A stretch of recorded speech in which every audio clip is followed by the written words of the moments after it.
5 years after the engagement was broken off, I crossed paths with Pei Xianju again.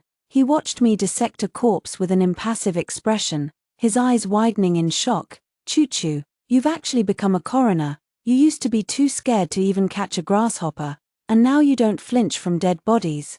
His voice trailed off, thick with emotion, laced with a tinge of heartache. "I've been searching for you all these years, hoping to keep you safe.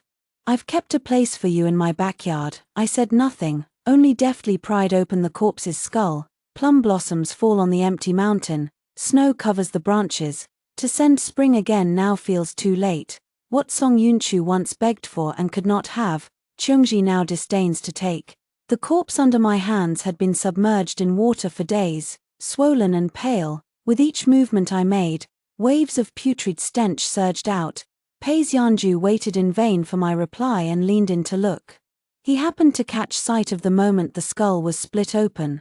Thick brain matter mixed with blood and filth, and the corpse's face had long been skinned off. The sight was truly gruesome. He froze abruptly, then turned and stumbled out of the room. A moment later, the sound of his retching echoed from outside. Xiao Qingyun let out a scoff. "So this so-called vice minister of the Court of Judicial Review is even more cowardly than I am. Uncle the Emperor must really be losing his eyesight." She was the daughter of Prince Sun, a highly esteemed princess, spoiled and willful by nature, yet she was obsessed with examining corpses and solving cases.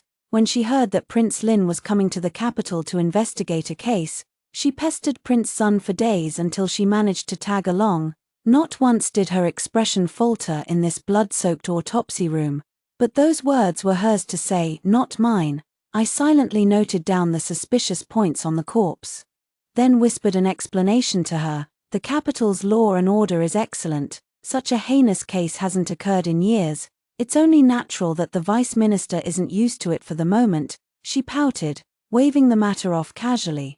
"Xianxia, you and he seem to be old acquaintances. I remember you're from the capital too, aren't you?" I nodded. "We did know each other once, but we weren't close." "Not close." Pei Xianju had returned at some point and retorted in a hoarse voice. He sighed after a moment. Chu, I know you still resent me. Xianlu and I truly wronged you back then. I know I was in the wrong now. Since you're back in the capital, stay. I swore to protect you for the rest of your life. There will always be a place for you in my backyard, even if you want to be my principal wife." I cut him off. "Master Pei, please choose your words carefully. You already have a wife. How could you offer me the position of principal wife? Are you forcing me to become a homewrecker? What's done is done. I'm living a perfectly good life now. I don't need anyone to protect me." He was about to say more, but was interrupted by a servant who came looking for him. Pei Xianju frowned, pulled something out of his sleeve, and placed it in my coroner's box. "Being a coroner is a hard, miserable life. You never should have been reduced to this. When you've thought it through, come find me." The purple object clinked against the tools inside. Xiao Qingyun reached in and fished it out. "The quality of this purple jade is superb. It seems Pei Xianju isn't stingy with his money. I'd better go tell Uncle Huang to watch out, his royal coroner might get poached." I frowned. "Your Highness, please don't tease me." To Prince Lin, I was nothing more than an insignificant subordinate. I couldn't afford such jokes. Xiao Qingyun blinked her grape-like eyes and examined the jade piece carved with a lotus flower again. "Song, Xianxia, your surname is Song. I heard Pei Xianju was once engaged to the late great Confucian Song Huaishan's daughter. Does that mean you, Xianxia? If you don't tell me, I'll go ask Uncle Huang." I pressed my lips together, memories of the past stirring up a storm of irritation in my heart, but I was terrified that if she went pestering Prince Lin with questions, she'd annoy him and he'd stop employing me. Song Huaishan was my father. Back then, my name was Song Yunchu. Pei Xianju was my former fiancé. Perhaps it was because my father had told me so many stories about helping others when I was a child that I developed a habit of picking up strays and bringing them home. The first person I brought home was Pei Xianju. When I was 6 years old, I accompanied my mother to the outskirts of the city to distribute porridge to refugees. Pei Xianju was at the very end of the line. He had just gotten a steamed bun when it was snatched away from him. Even the bowl of thin kanji with barely any rice grains was maliciously dumped into a pile of dirt. I felt a surge of pity for him. I begged my mother to take him in. Because I had seen him, he had originally been at the front of the line, but had swapped places with a woman on the verge of starvation. A kind heart deserved to be rewarded. Pei Xianju worked as a servant in the Song household for 2 years. The capital was always windy. Every autumn, the fallen leaves in the courtyard were a constant nuisance to the servants, but from the day he took charge of cleaning, I never saw a single leaf on the ground again. Not only was he hardworking, but he also had a natural talent for studying. My elder brother had to read a poem 3 times before he could recite it fluently, but Pei Xianju could memorize it after just 1 hearing. My father, a lover of talent, took him on as his student and personally tutored him by his side. Pei Xianju and I grew up together, childhood sweethearts. He was always steady, always putting me first in everything. When my father realized my feelings for him, he personally asked Pei Xianju if he would be willing to marry me. At that time, Pei Xianju said, "For 10 years, I've nurtured the snow on the lonely mountain. Today, I come to betroth its first blooming branch, if Chuchu marries me. From now on, she shall rule my backyard as she pleases. I swear to protect her for the rest of her life." In the year he came of age, he topped the imperial examinations in 1 fell swoop. All the young ladies who were friends with me teased me, saying I had an excellent eye for betting on a winner, picking myself such an outstanding husband so early on. Back then, I was too busy drinking the sweet wine of happiness to realize that every drop of its sweetness would later turn into flames that would burn me alive. 10 years of devotion paled in comparison to a moment of sudden infatuation. The eternal love I had trusted in was completely overturned in the span of just a few short days. Xiao Qingyun's almond-shaped eyes widened in shock. Pei Xianju changed his mind. You picked him up and brought him home. Grew up with him, who could possibly replace you in his heart? I inserted a silver needle into the deceased's stomach, watching it remain unchanged in color. I reached a conclusion. Before Xiao Qingyun could press me further, I spoke the name, Lin Qinglu, Pei Xianzhou's wife, and the cousin of the current concubine Rong. She was the second person I picked up and brought home. No sooner had the words left my mouth than the sound of footsteps echoed outside. I looked up. Standing under the eaves was a woman dressed in a deep purple brocade robe. Her hair adorned with countless red hairpins. When our eyes met, her pupils constricted almost imperceptibly, and she even took a small step back. But in the space of a single breath, a warm, gentle smile bloomed on her face. "Chuchu, you're still alive. That's wonderful news. Ever since you were exiled, I've prayed day and night for you to live in peace for the rest of your life. Luckily, the Bodhisattva answered my prayers and made my wish come true." My eyes turned cold, and I spoke each word slowly and clearly. "I survived because it wasn't my time to die. What does it have to do with your so-called prayers?" Lin Qinglu's smile faltered slightly, and she quickly changed the subject. "Regardless, the important thing is that you're alive. But Chuchu, why didn't you come find me when you returned to the capital? You have no other relatives left in this world now. Only I am somewhat related to you by marriage. I naturally should take care of you." Her words were warm and earnest, as if we were nothing more than old girlfriends reunited after a long separation. I slowly curved my lips into a smile. How nice. After all these years, she was still so good at putting on a mask. People who never changed were easy to deal with. "You've remarried.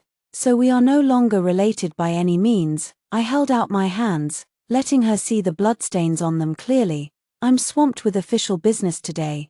Please return home, Mrs. Song." Lin Qinglu paused, her voice suddenly choking up with emotion. "Chuchu, do you still resent me? Xianju and I truly wronged you back then.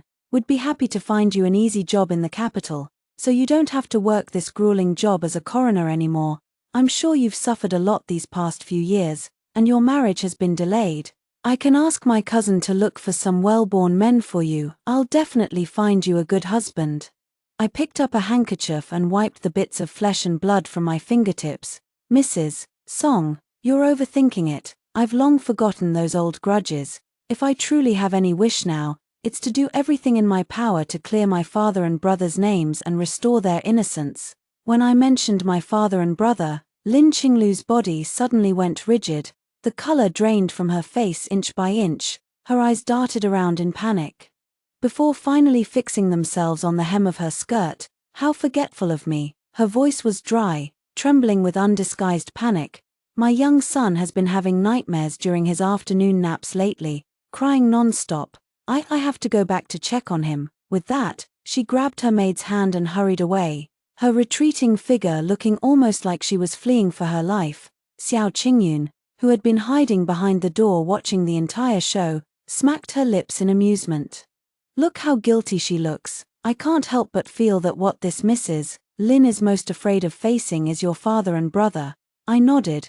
Before she married Pei Xianju, she was my sister-in-law. When I found Lin Qinglu, she was just an orphaned girl who had come to the capital to seek refuge with her uncle, only to be turned away. I had picked her up after she collapsed from hunger by the side of the road.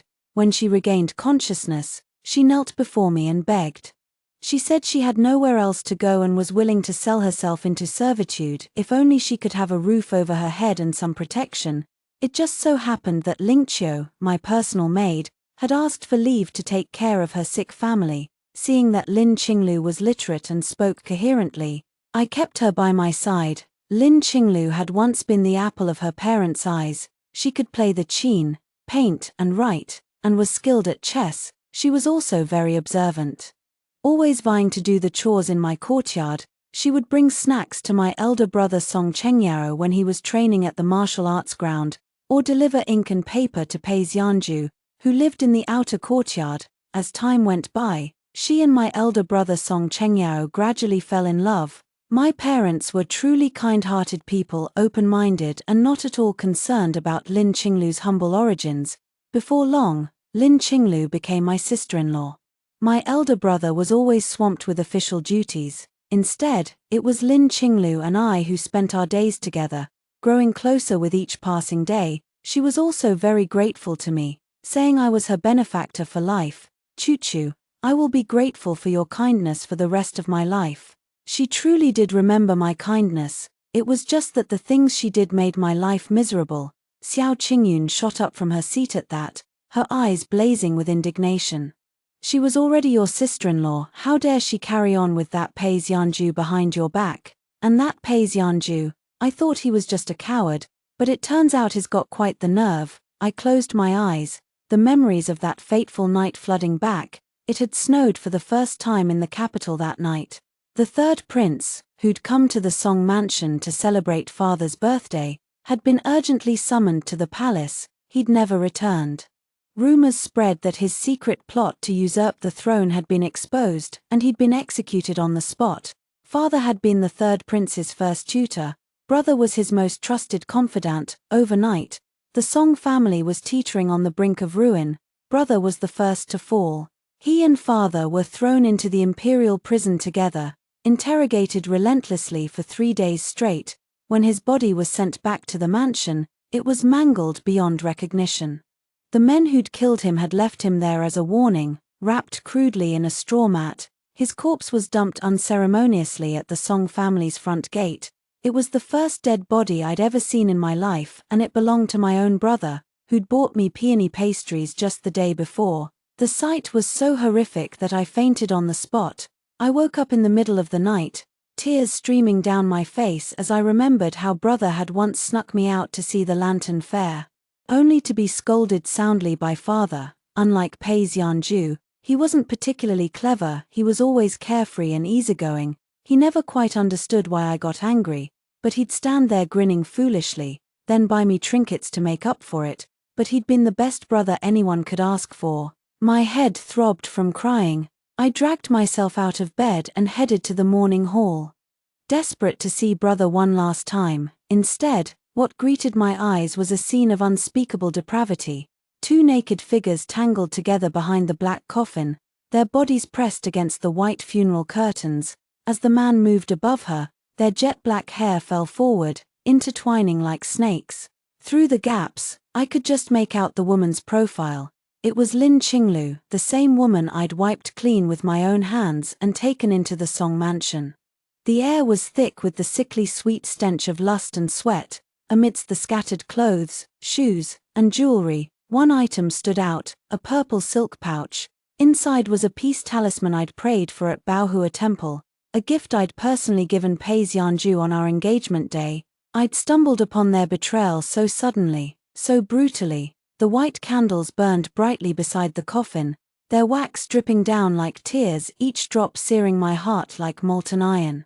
It felt as though someone was carving my flesh away with a thin, blunt knife, over and over again, until my heart was nothing but a bloody, mangled mess. Xiao Qingyun slammed her fist down on the table. How disgusting, how utterly vile. They trampled all over your feelings like that, and yet they had the nerve to act all affectionate earlier. Makes me want to throw up. Did you slap them silly that night? You should have. I thought carefully for a moment. I did slap him once, in my old life. I would have gone absolutely mad. I would have charged at them, scratched their faces to ribbons, and screamed my accusations at the top of my lungs. Father had always said I was spoiled rotten. He'd worried about me marrying anyone else, but he'd thought Pei Xianju would be perfect for me. Funny, isn't it? When it came to judging people, Father and I were cut from the same cloth. But that night, Brother was dead, Father was still rotting in prison. And Mother had collapsed from shock with a raging fever. The entire Song mansion was in chaos, and for the first time in my life, I felt a bone-deep, icy calm wash over me. I pushed down the seething rage that threatened to consume me, the urge to tear them both apart limb from limb. My hand hovered over the door for what felt like an eternity, until my tears ran dry, until the cold wooden frame beneath my fingers burned hot, until the sounds of their panting and moaning finally ceased. I waited until I was sure they'd dressed themselves, then pushed the door open and stepped inside, my voice steady and cold as ice. When did this start? The pair froze, their faces draining of color as they spotted me. Lin Qinglu grabbed her clothes, scrambling to hide behind Brother's coffin. Pei Xianju stepped forward quickly, shielding her completely with his body. His expression was a mess of guilt and hesitation, his voice thick with emotion. Chu, you saw everything, it's all my fault. I just felt sorry for Qinglu, that's all. I wanted to comfort her. But you have to understand, Qinglu never wanted to marry Brother, he forced her into it. She was miserable in that marriage. I couldn't believe the words coming out of his mouth. I raised my hand and slapped him as hard as I could. My brother treated you like his own blood. My father raised you, taught you everything you know. I saved your life. My mother loved you like her own son. The Song family never did anything but good by you. And now, with my brother's body still warm in his coffin, you have the audacity to say these things. Pei Xianju, you are heartless. You are a monster. I asked you a question. When did this start? Lin Qinglu stumbled forward, touching Pei Xianzhou's red cheek with a look of tender concern. Then she sank to her knees at my feet, sobbing hysterically. It's all my fault. Chu, please forgive me. I swear, I never meant to steal him from you.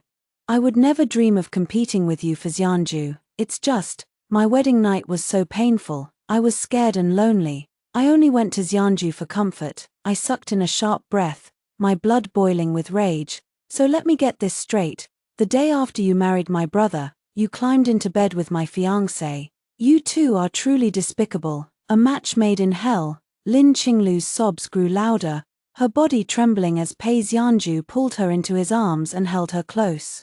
I've always loved Xianju, Chu, since the very beginning, but you two were so close, childhood sweethearts. I never dared to say a word, and your brother, he was a brute, a warrior. I was terrified of him. How could I ever refuse him? Now he's gone, executed for his crimes. But I'm still young, Chu.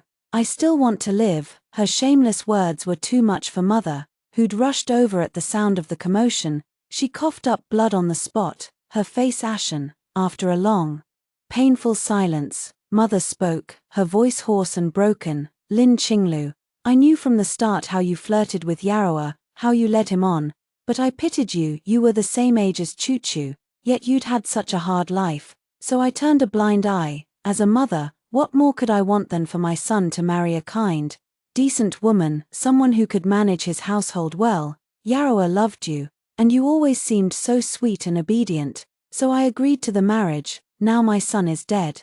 And you have the gall to accuse him of forcing you. You're not just lying, you're insulting his memory. That night, I wrote the letter of annulment with ice-cold resolve, my hand never once shaking. At first, Pei Xianju refused to take it. Choo-choo, the Song family is too closely tied to the third prince. There's no way you'll escape this unscathed, but I won't break my promise to you. I'll marry you once we're wed. No one will dare to touch you, you'll be safe. The Song family has given me everything. I know I've wronged you deeply, but please, let me make it right. I had no patience for his crocodile tears, no time for his empty apologies. My mind was racing, calculating my next move, my only priority keeping mother and myself alive. The Shu family, our neighbors from the alley next door, had been executed in the public square, their entire clan wiped out. Mr. Shu had served under the third prince, just like brother, no matter how I looked at it. Death seemed inevitable. I was drowning in despair when a single line from Pei Xianzhou's speech caught my attention, a tiny crack in his carefully crafted lies. Everyone in the capital knows you were raised by the Song family. If you marry me now, won't that make you guilty by association? How will that keep me safe? Pei Xianzhu hesitated, his answer vague and evasive. Qinglu's cousin is now a favored concubine in the palace. Her uncle has agreed to protect us, and besides, the second prince has promised me a boon, anything I want. A vein throbbed at my temple, a wave of unspeakable grief and rage crashing over me. I finally understood.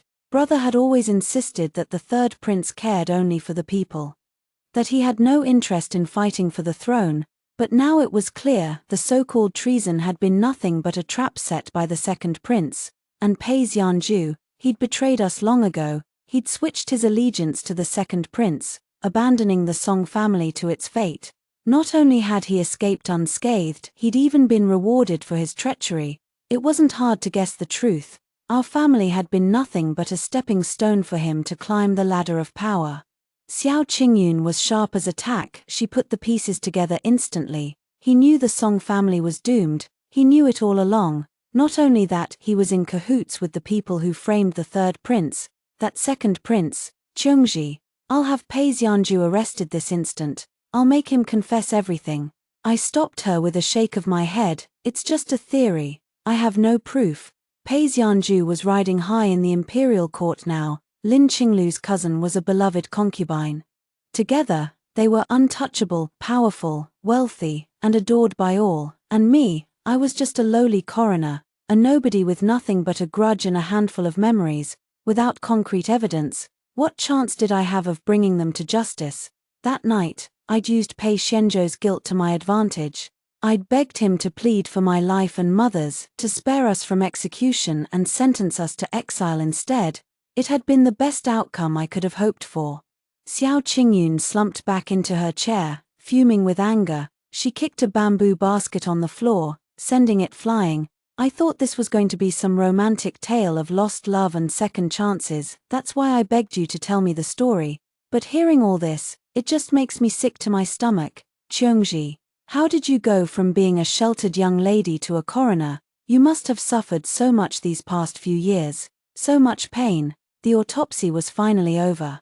I carefully packed away the evidence I'd collected, then walked to the well in the courtyard to wash my hands with soap berries. Foam slipped through my fingers, revealing a pair of hands covered in thick, rough calluses.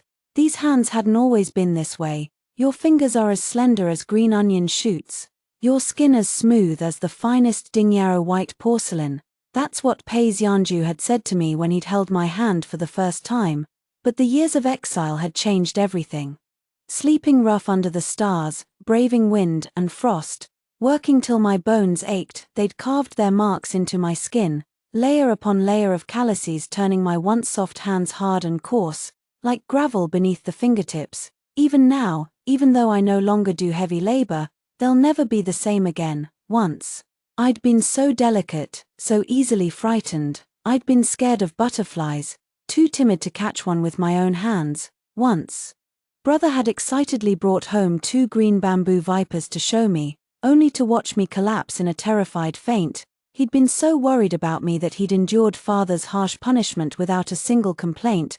The memory of his sheepish, guilty face made me smile through my tears. I did suffer, I said quietly, rinsing the last of the soap away, but in the end, I survived. That in itself is a blessing from the heavens. Being a coroner is hard work, gruesome, exhausting, and often thankless. When I first started, I'd only had book knowledge to guide me. The first time I'd made an incision, I'd vomited until my stomach was empty, until there was nothing left inside me but bile and fear, cutting open chests, sewing limbs back together, cleaning away blood and guts. It all used to terrify me. I'd close my eyes at night and see nothing but corpses, their faces twisted in pain. To this day, I still can't sleep without a candle burning beside my bed.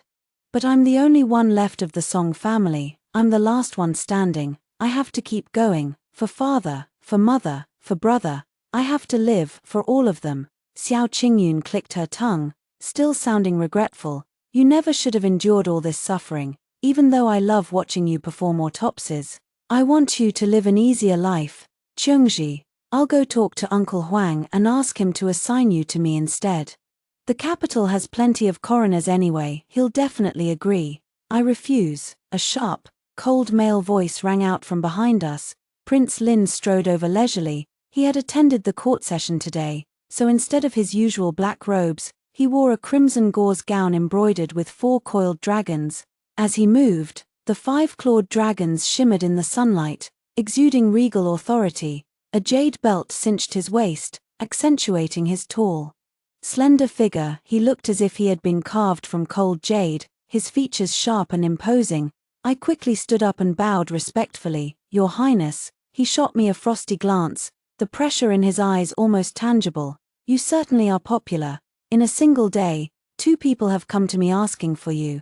Xiao Qingyun giggled, stepping in front of me protectively, her tone brimming with pride.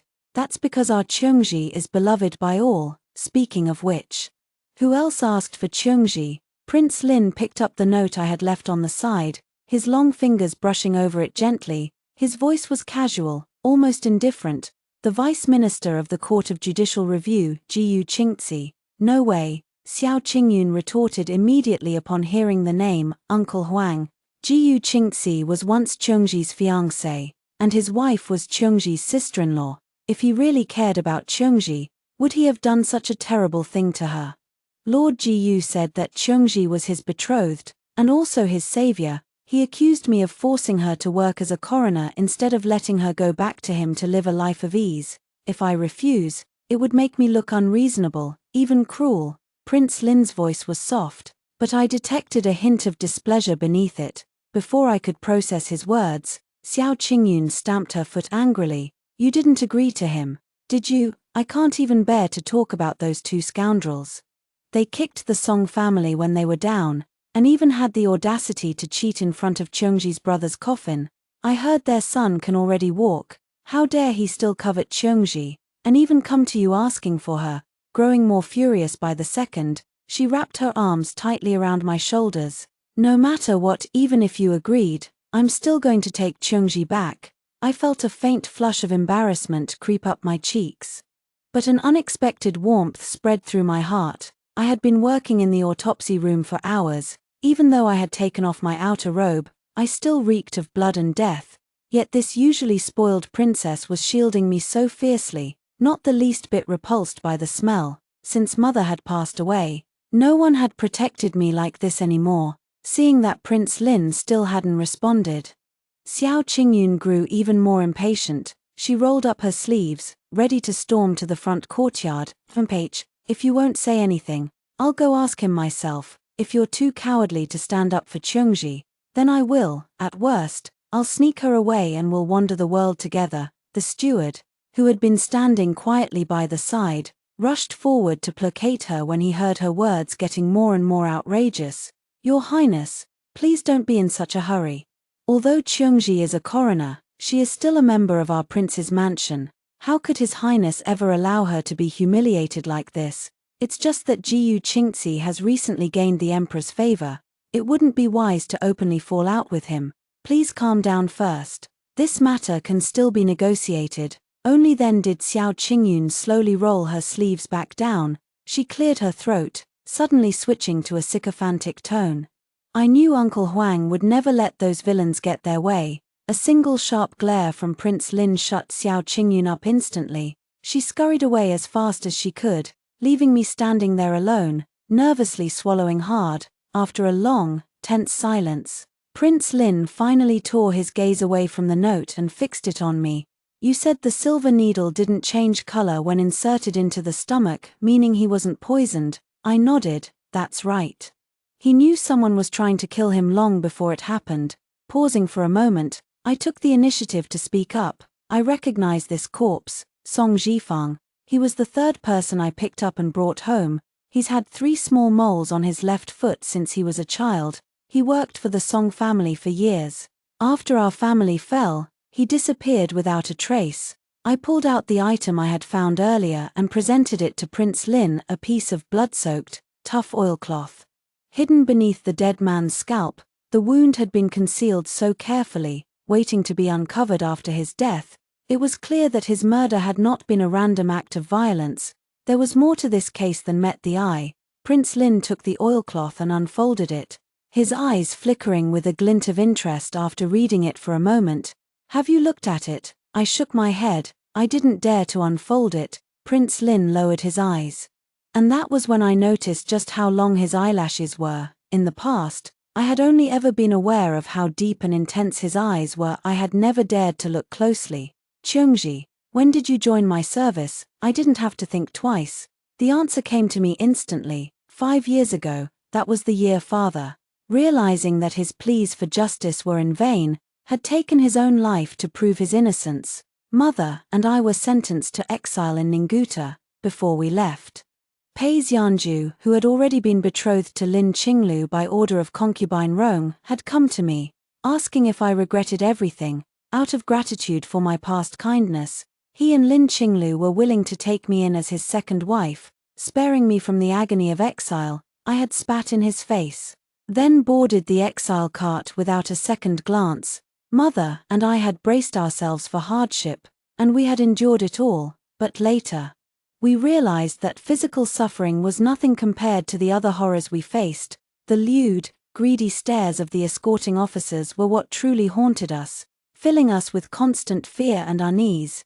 Even though I had wasted away to a shadow of my former self, my once soft curves gone, my body covered in dirt and grime, my face smudged with ash, none of it mattered. I was still the daughter of the great Confucian scholar Song Huaishan, a young, unmarried maiden.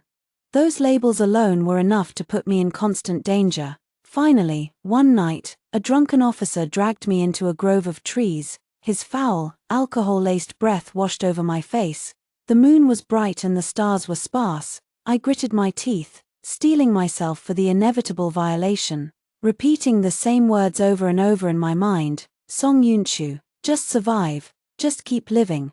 But then Mother suddenly rushed over, a forced smile on her face as she grabbed the man's arm. In her youth, she had been one of the most beautiful women in the capital. Married to father, she had lived a peaceful, happy life. Even as she grew older, her beauty had not faded, it had only deepened, becoming more elegant and alluring with time. At that moment, she wiped the ash from her face, deliberately putting on a flirtatious air, and it worked. She easily lured the man away from me. She had protected me that day. Her palms were raw and bleeding from digging her nails into them so hard. Yet she had forced herself to smile and charm him, just to keep me safe. I cried day and night, my eyes burning so badly I thought I would go blind. When our caravan passed through Jinju, we happened to cross paths with Prince Lin, who was there to contain a plague outbreak. The city was under strict lockdown, and we were detained for a night. Desperate for a way out, I had hatched a reckless plan. I would seduce Prince Lin, begging him to take me in and spare me from exile. After much difficulty, I snuck into the backyard of his temporary residence, but what I saw there shattered all my hopes. The governor's beloved daughter, undoubtedly one of the most beautiful women I had ever seen, was being thrown out of Prince Lin's room, completely naked. She was weeping pitifully, her tears making her look even more delicate and helpless, enough to stir compassion in any man's heart. Yet the man standing in the doorway felt nothing for her, not an ounce of pity or remorse. I looked down at my own emaciated body, my hands swollen and covered in festering sores. I felt utterly ridiculous. What had I been thinking? Thinking I could seduce a man like him. If I had gone through with my plan, I would have only angered him, and angering Prince Lin would have meant a much quicker, more painful death. But fate, it seemed, had other plans for me. The next day, just as our caravan was about to leave, a guard from Prince Lin's retinue came to find me. The coroner we brought with us has contracted the plague and died. Is there anyone here who knows how to perform autopsies? Help His Highness contain the plague, and you will be exempt from exile. If you make significant contributions, you may even join His Highness's service permanently. A surge of joy erupted in my heart. I raised my hand without hesitation. My brother had joined the military to learn martial arts, and he had always come home covered in injuries, to take care of him. I had read countless medical books, familiarizing myself with the human body's acupoints and structure, but it was only when I actually became a coroner that I realized how vast the gap was between theoretical knowledge and real-world practice. As these memories flooded back, my eyes suddenly welled up with tears. The road I had traveled to get here had been so long, so painful. Even thinking about it now made my chest ache with sorrow. Prince Lin glanced down at the note in his hand, his voice completely devoid of emotion. So it has been that long. When Leshan first brought you to me, you were so small and thin, looking as if a single gust of wind could knock you over. I never thought you would not only survive this long, but excel at your job. He frowned slightly, seeming hesitant for a moment. Now I ask you, if you had a choice, would you rather clear the Song family's name, avenging your father and brother's deaths, or would you rather reconcile with Jiyu Qingxi? I froze, completely caught off guard by his question. Prince Lin's full name was Xiao Chenjin. There were 7 royal princes in Daong, most of whom resided in their fiefdoms far from the capital. Only Prince Lin was constantly busy, holding the dual positions of Right Censor-in-Chief of the Censorate and Imperial Inspector. Traveling all over the country to solve cases and inspect local governments. Over the years I had served under him, I had traveled to countless places alongside him, but our interactions had always been strictly professional, discussing autopsy reports, presenting evidence of wounds, never anything more. The only exception had happened in my first year with him. I had sneezed repeatedly because I couldn't afford to buy winter clothes, when he asked me how much my salary was. And I told him I hadn't received any yet. He had frowned slightly. That night, the steward had brought me my back pay, along with several sets of warm cotton-padded clothes. This was only the second time he had spoken to me about something unrelated to work. Meeting his dark, ink-black eyes, I answered honestly, "Of course I want to clear the Song family's name. I feel nothing but hatred for Jiyu Qingxi now, even if he wasn't directly responsible for my father and brother's deaths. I would never forgive him." Prince Lin said nothing, but the icy coldness surrounding him seemed to melt a little. He held out the oilcloth to me. "Open it and read it." My eyes fell on the dense, tiny characters covering the cloth. I recognized Song Zhifang's handwriting instantly, but the contents of his confession made my blood run cold, my hands trembling slightly as I read. He had been the one who planted the secret letters in father's study. His motive, jealousy. Both he and Jiyu Qingxi had been taken in by me, yet father had chosen to teach Jiyu Qingxi to read and write, grooming him for the imperial examinations, while assigning Song Zhifang to nothing more than keeping accounts and managing the household. And when I became engaged to Jiyu Qingxi, his jealousy had turned into bitter resentment. It had taken nothing more than a few words of provocation from the second prince's men for Song Zhifang to plant the forged letters in the books father had sent to the second prince, sealing the Song family's fate. The last line of the confession was scribbled in messy, hurried handwriting, clear signs that the writer had been in a state of extreme panic when he wrote it. Yet I read every word clearly. *5 years have passed since the Song family fell. I, Zhifang, have not slept a single peaceful night. I do not ask for forgiveness. I only beg that the Song family's innocence be restored. So the third prince really was framed, and our family was implicated for no reason at all. Prince Lin nodded, his expression grave. The reason I returned to the capital this time is to clear the late Prince Rumu's name of the treason charges against him. He was a good man. He did not deserve to die such a dishonorable death, nor to be remembered as a traitor by the world.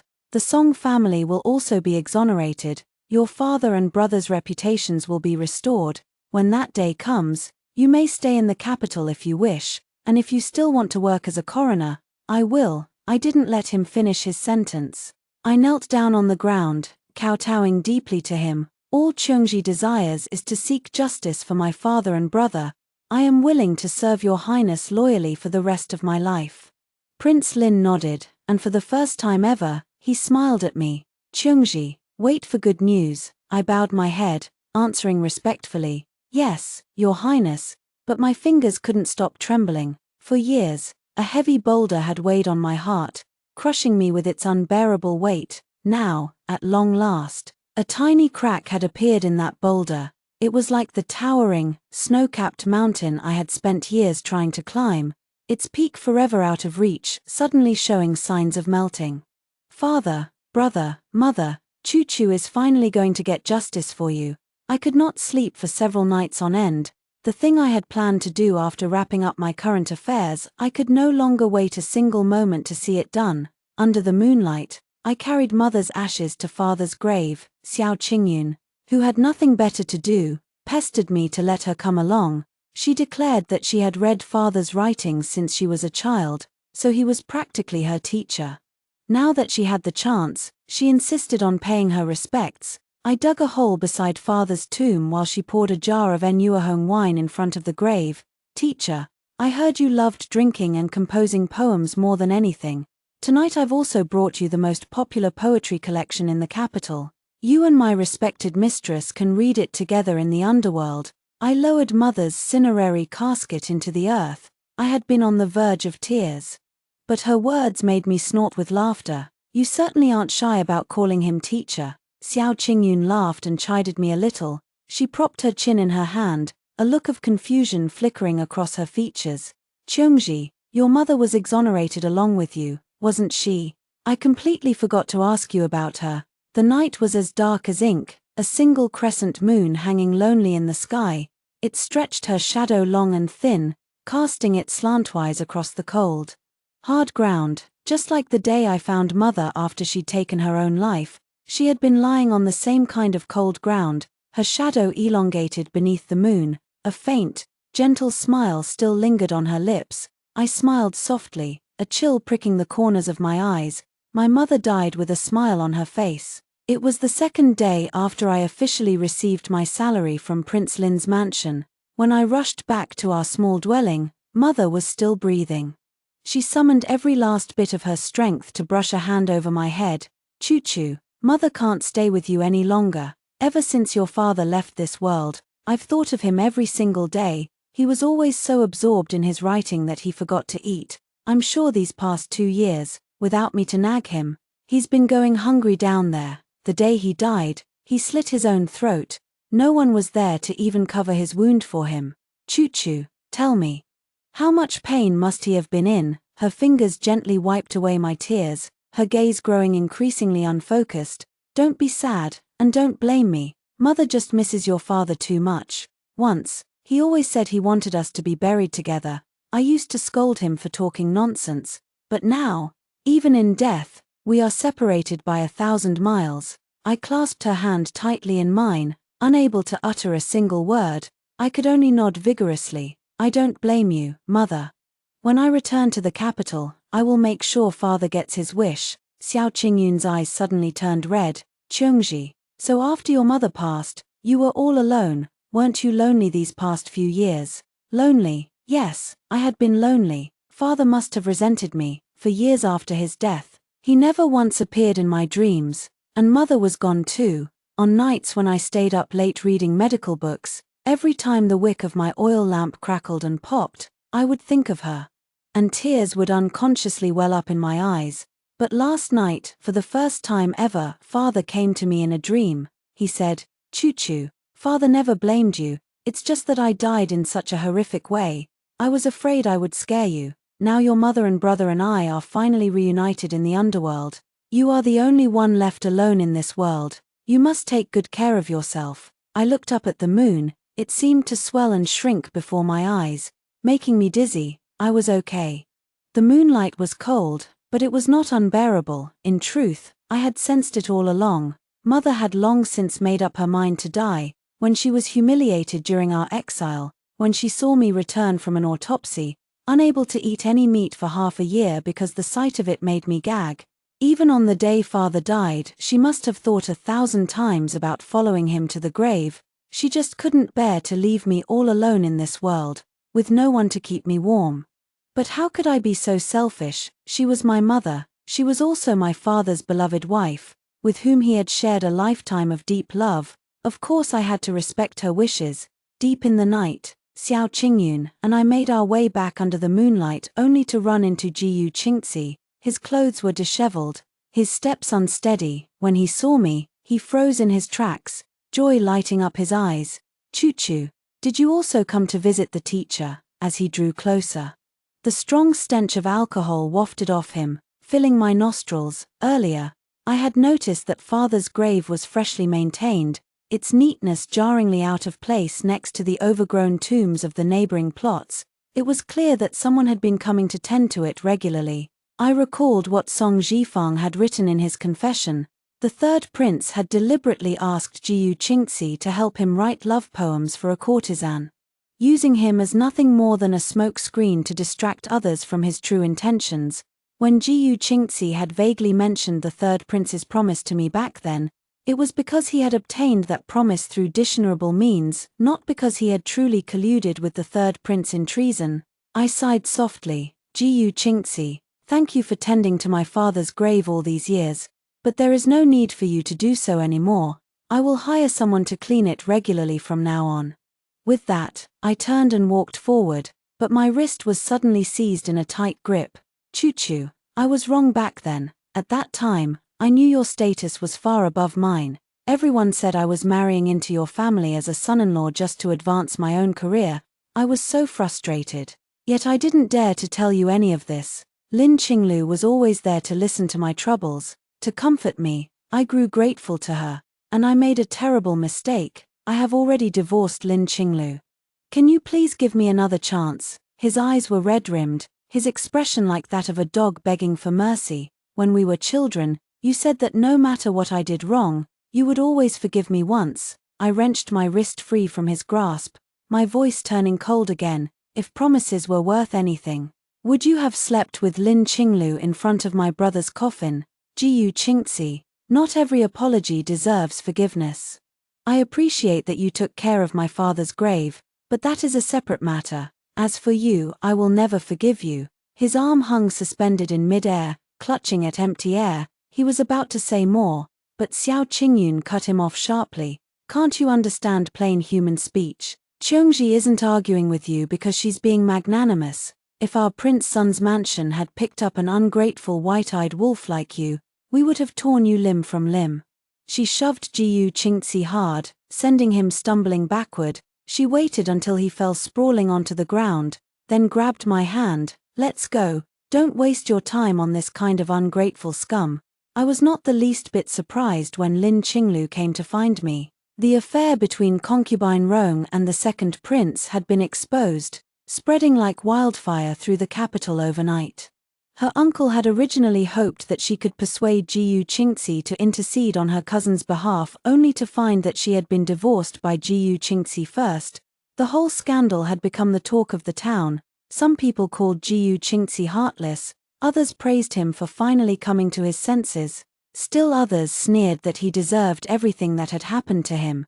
But no one not a single soul felt the slightest bit of sympathy for Lin Qinglu. Because her act of adultery with Jiyu Qingxi in front of her late husband's coffin had also been dug up and exposed to the world, and it just so happened that the Song family's unjust conviction had been overturned around the same time.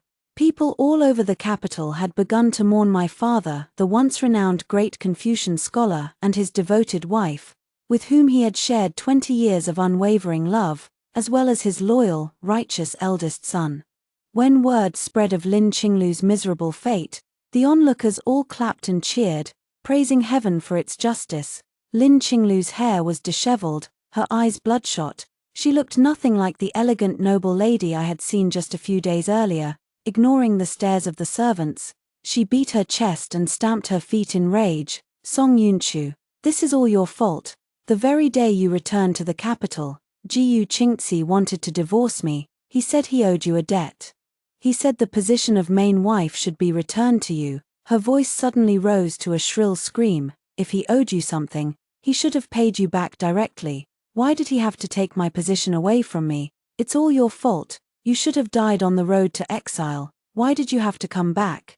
I set down my teacup gently. The porcelain clinked against the sandalwood tabletop with a crisp sound. Everyone has their own destiny. I am alive today because I have never taken a single life lightly. The wind in the courtyard fell silent. My voice rang out calmly, clear and cold. I revered the sanctity of life. That is why I took you two in and brought you to the Song Mansion all those years ago. Back then, all he wanted was to have enough to eat and wear. All you wanted was a roof over your head. And all I wanted was for you both to live good, honest lives. It was you who forgot your original intentions first. You who became greedy for more than you deserved. I fixed my gaze on her, every word sharp and cold as ice. A marriage built on adultery and betrayal is cracked at its very foundation. No matter how much glaze you apply, no matter how high the flames you fire it with, even if it looks beautiful and flawless on the surface, how can it ever last? All the strength seemed to drain from Lin Qinglu's body. She crumpled to the ground in a heap. The short dagger she had been clutching tightly in her hand clattered loudly as it hit the bluestone bricks. Xiao Qingyun watched the entire scene with great amusement, then very thoughtfully called for the servants to drag Lin Qinglu away. Seeing that I was still looking at her with a suspicious expression, she grinned sheepishly and explained, I know what I'm doing. The storytellers only told the tale of your brother and sister-in-law, they didn't mention you at all. I know it's embarrassing for your brother's private affairs to be made public, but it has also earned him a lot of public sympathy. Watching her eyes dart back and forth, I knew she was holding back something else. There's more to it than that, isn't there? Xiao Qingyun squirmed awkwardly. It's just, I want you to be my maid of honor at my wedding. My wedding to the heir of the Duke of Zhengguo has been moved up. But I don't have any close female friends among the noble ladies. They all think I'm a weirdo because of my obsession with autopsies. Qiongji, you're my only real friend. You won't refuse me, will you? I frowned. Even in ordinary families, brides avoid having coroners as their maids of honor for luck. Besides, you're a princess. This is no trivial matter. Xiao Qingyun broke into a wide, beaming smile. So that means you're agreeing. Don't worry. When my father heard I'd finally made a friend, he was overjoyed. He doesn't care about your profession at all. Besides, I've already asked Uncle Huang for leave for you, and he agreed. She paused, then added mischievously, I have to leave for the Duke's mansion today to make preparations. You must come with Uncle Huang in half a month's time. Qiongji, I've prepared a big surprise for you. It was not until half a month later, when I boarded the carriage and discovered that someone else was already inside, that I realized what Xiao Qingyun's surprise was. She had arranged for me to share a carriage with Prince Lin. I could not believe it. Who in their right mind would want to travel with their own boss? I sat stiffly on the edge of the seat, doing my best not to make a single sound. After a long, awkward silence, Prince Lin pushed a teacup toward me. There's no need to be nervous. I shook my head reflexively. I'm not nervous. At the same time, my right hand missed the teacup completely, reaching empty air. Prince Lin suddenly laughed, a genuine, warm laugh. Qiongji, do you always lie to me like this when we're working on cases? This was a question that could easily get me killed. I sat up straight, lowering my eyes respectfully. No, Your Highness, I have never once deceived you when it comes to investigating cases. He paused for a moment, then raised an eyebrow, a playful smile tugging at his lips. Are you sure about that? For example, the case in Shenan City, you said the deceased, who was always beating his wife and children, drowned accidentally after getting drunk and falling into the pond, but in truth, he was kept submerged in the cold water for a long time, prevented from climbing ashore. He died of hypothermia. It was his wife and children who killed him together. I froze, stunned that he could still remember such a minor, insignificant case after all these years, but he pawned his wife 3 times, sold his young daughter, molested his little son, and beat his wife and children black and blue every time he got drunk. Prince Lin took a sip of tea, a faint smile lighting up his eyes. That is why I wrote the verdict myself, no culprit in this case, because that is exactly what I thought too. The tension in my shoulders, which had been coiled tight for so long, suddenly melted away. I met Prince Lin's gaze. And we both smiled. Outside the carriage window, the dawn-colored mountains were a fresh shade of green, and the long, winding road stretching out before me from this moment onward finally became clear.